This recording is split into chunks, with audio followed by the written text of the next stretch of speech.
It's the people's main event. It's a fascinating matchup, and we're lucky enough to be joined by Brad Riddell right now on the program to talk about that fight and more. There he is. Brad, how are you, my friend? Yeah, not bad. Just finishing up media day. I know. Apex, so. Yeah, you squeezed us in. You're very nice. Are you in am I in trouble? Are you in trouble? Are they mad at you? Don't worry about it. We're good. Okay. We're good. We're good. You're the man. And your manager Ash is as well. I appreciate you very much, Brad. So a lot to talk to you about. Can I just ask you about something? I'm very jealous of you, Brad. You had a picture on your Instagram recently where you got to spend time in a camper van in New Zealand. This is my dream. Yeah.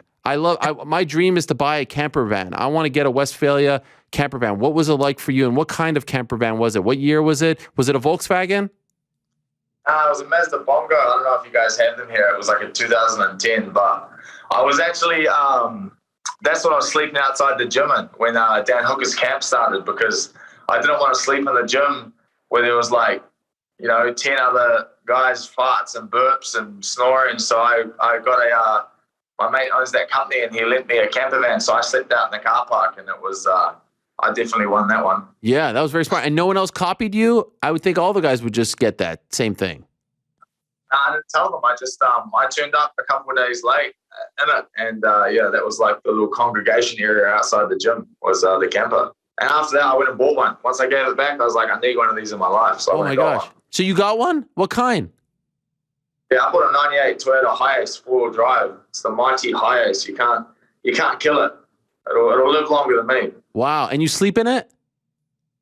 I haven't slept in it yet. I only just got it, and then I went to the shop to get some new tires and stuff, and then I came over here. So as soon as I get out of quarantine, we're going to the top of the country, and we're going to go up there and camp on the beach for a couple of weeks. I love it. Now, how long have you been in the States for?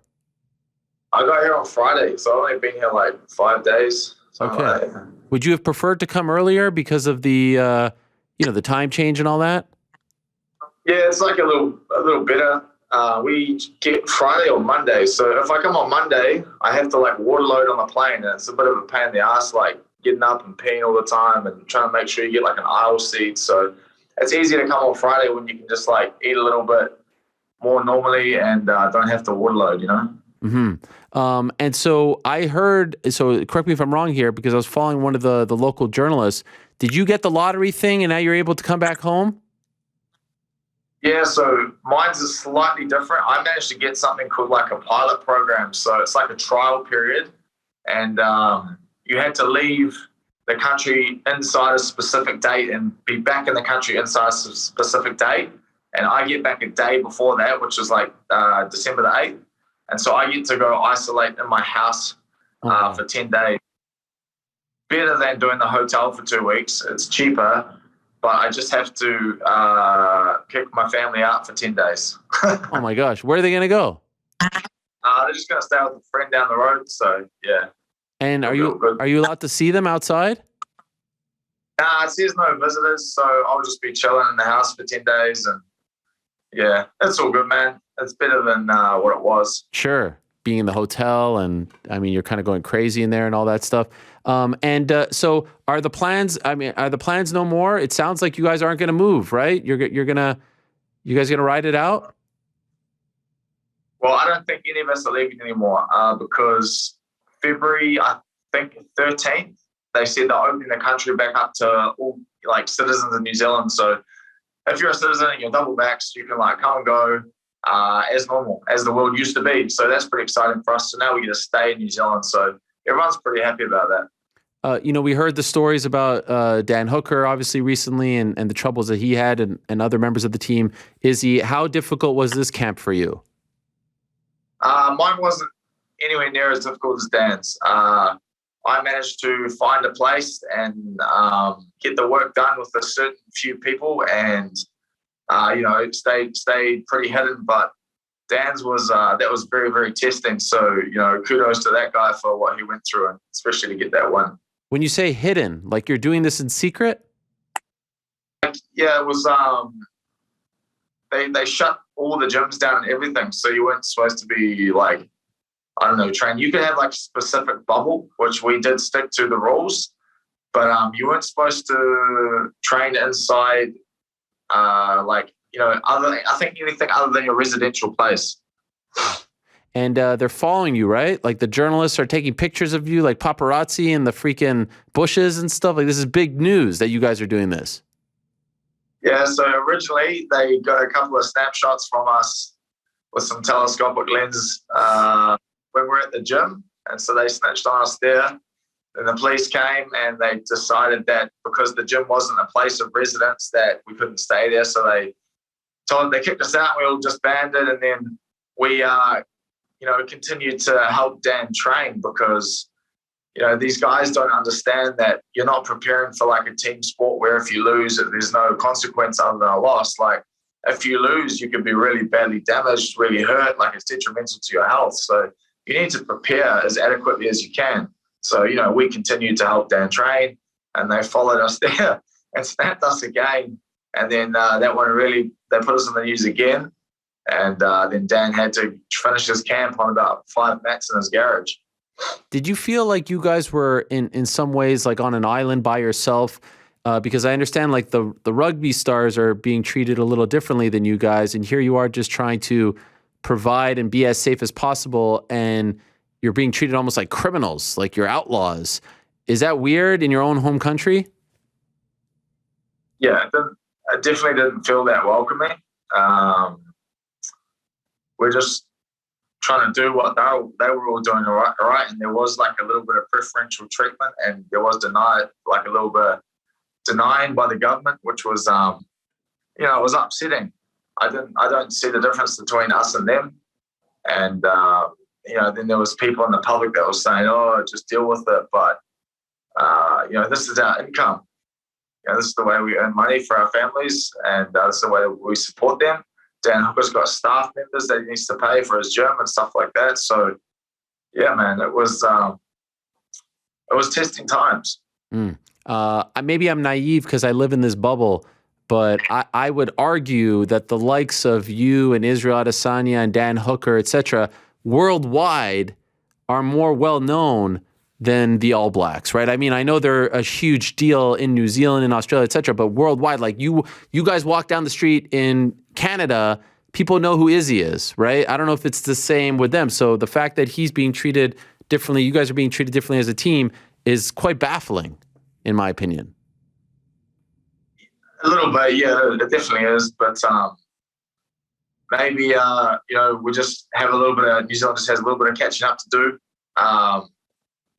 With the recognition that we've got from the sport. But, yeah, man, like what can you say without shooting yourself in the foot? Sure, yeah, I don't want to get you in trouble. So is it back, you could come home, but I understand Kai France can't come home? He's fighting next week. Yeah, so Kai, I think, doesn't get home till a little later. I think January or something like that. Oh. That's matches for. I think Dan's managed to get one in January as well. So, yeah, those guys will be having Christmas over here. So you got lucky. I got extremely lucky. I didn't have a voucher either. Like I was bringing my family and everything over as well. And then about 2 weeks before I came here, I got an email saying that I managed to get into the pilot program because some other people hadn't been accepted. So that was good news. Much has been made of your history with Rafael. Could you tell us how many years or even months did you guys train together over in Thailand? We trained together a couple of years there. I think close to a couple of years at the same gym. Before that, he was down at a different gym at Top Team, and I was at Tiger. Obviously knew who he was, and we know each other's look from back then very well. But it's been 5 years since then. We've been apart longer than we trained together, so it's two very different men going into fight this weekend. Do you feel like too much is being made of this history together, or, is it? I mean, like it seemed like he was someone that you liked, right? Your friends, you still like him. I wouldn't put it in the past tense, but do you feel like this is being made out to be too big of a deal? And it's made to be a big deal. It's not really too big a deal now that like everything's signed and done. Like we knew we were going to have to do this at some point. It just came a little bit earlier than we thought it was going to, but it's healthy competition at the end of the day. When you got the call that they wanted you to fight him next, did you try to pitch another idea, or were you in right away? Yeah, well, like I asked if there was someone else, I asked if we could fight like a bit later, like when we're a bit higher ranked. But the UFC said that there was nobody above me willing to fight. They were waiting. And so I either fought somebody unranked or just waited till next year. And I wasn't really keen for either of those. So I called Rafa because they'd sent me his name and said he's the only one available. So before I signed it, I just gave him a call. And we just had a chat about it. And we both, like, he wanted to fight. He didn't want to fight either. He wanted to wait. But when we finally came to grips that there was no other option, we were just like, all right, well, let's get it done.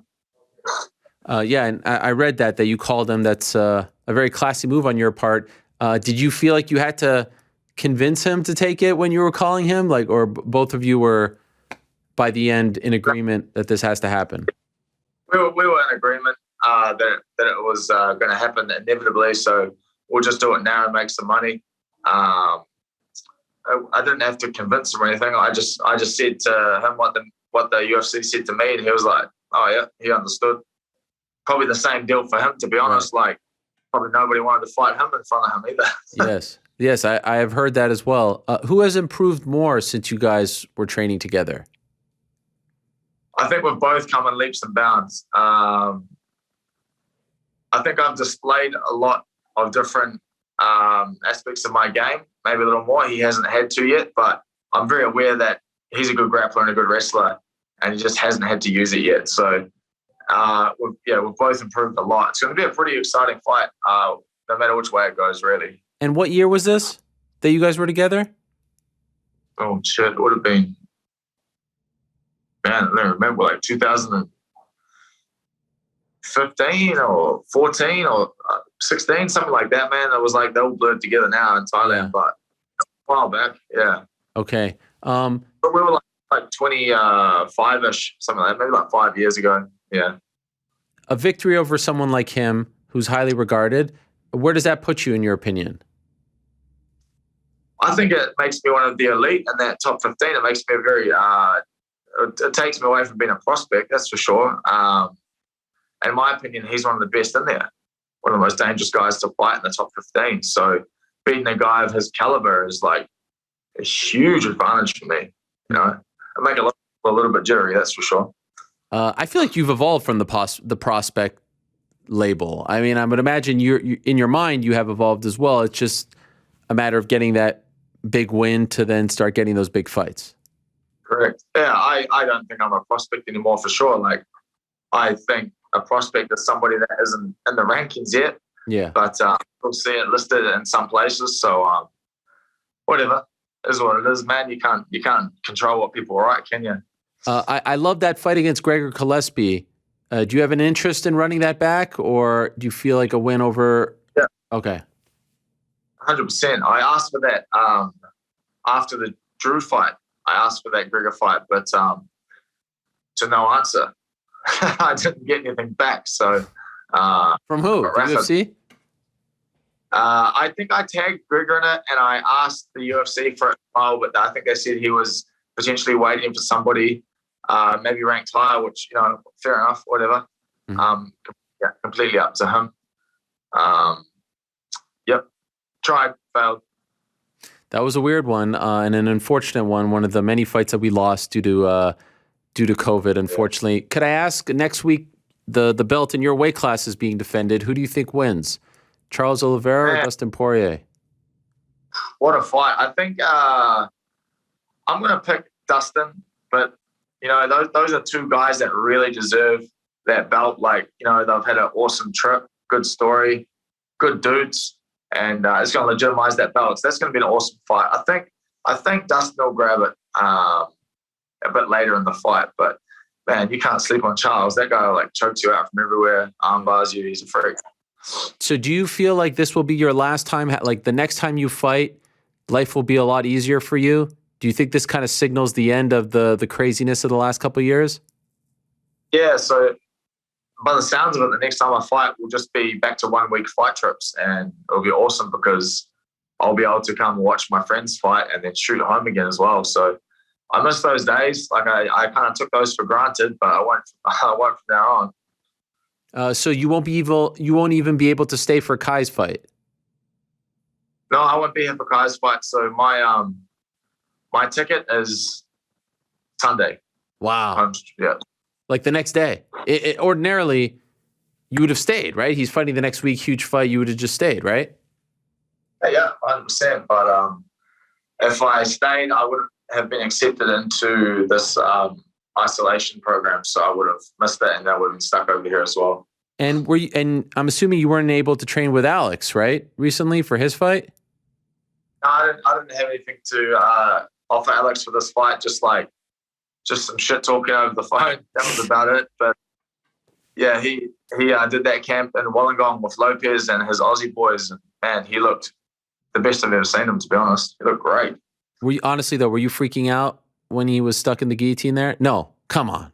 Oh yeah, shit. Okay. Yeah, I thought you were saying I thought you were about to say was I freaking out about the fight upcoming? I was like, nah, but yeah, the guillotine. I shit myself. Like I was in my lounge, I was just screaming at the TV, and I was like, yeah, didn't know what to say, and then he got out of it, and I was like, oh, thank God for that. He won't do that again. And then he went into the triangle, and I was like, God, yeah. But yeah, hard man to finish. Little short limbs, short neck. Yes. What a fight. And it has put him into legendary status. I know you've talked a lot today, so I'm going to let you go, Brad. Thank you very much for the time. Good luck to you on Saturday. I can't wait for this fight. I know the entire MMA community is very excited about it. So I wish you the best, my friend, and thanks for joining us. Cheers, Errol. Thanks for having me. All right. See you soon. Yes, there he is. Brad Riddell. Big fight for him on Saturday.